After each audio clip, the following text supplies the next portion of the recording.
I'd like to share with you some thoughts around the term significant and your demonstration of significance on your paper topic. There are 7 items to the left. Take a quick scan.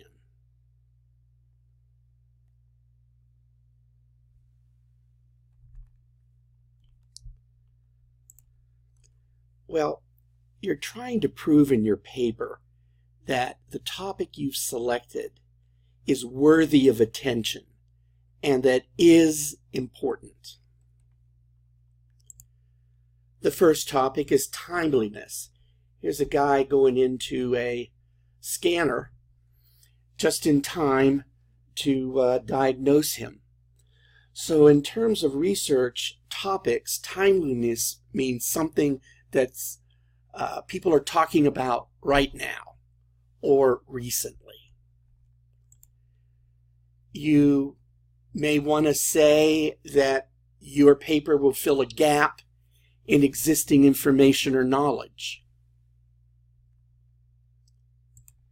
You may think you're solving a practical problem. For example, I had a group of face-to-face BCOM 301 students who picked a topic of how to save one of their team members' rural hometown from extinction. And that was a practical problem to them. Or, do you want to enhance the understanding of an idea or a concept? I picked this picture because pensions are almost a thing of the past. Big industrial areas with big unions have pensions. But the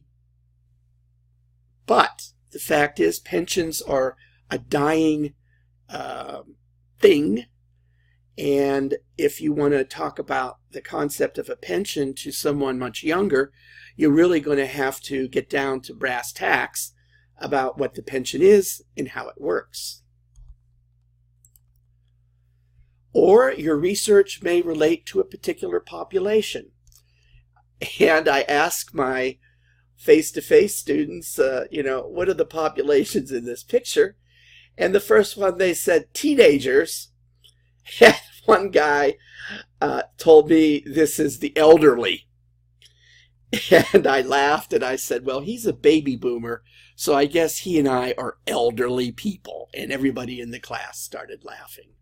But your paper can be to a particular population. Ag majors pick a ag-oriented population. Or you may think your paper can be generalized to another area. And that's why you think your paper is significant. Or you can say, here's the existing body of knowledge and we're going to expand on it. We're going to build on it. Now, your paper does not have to cover all 7, of course. But I think you should pick at least 1 or 2. The more you can pick, the better off you'll be in arguing why your topic and your paper is significant. I look forward to reviewing your drafts.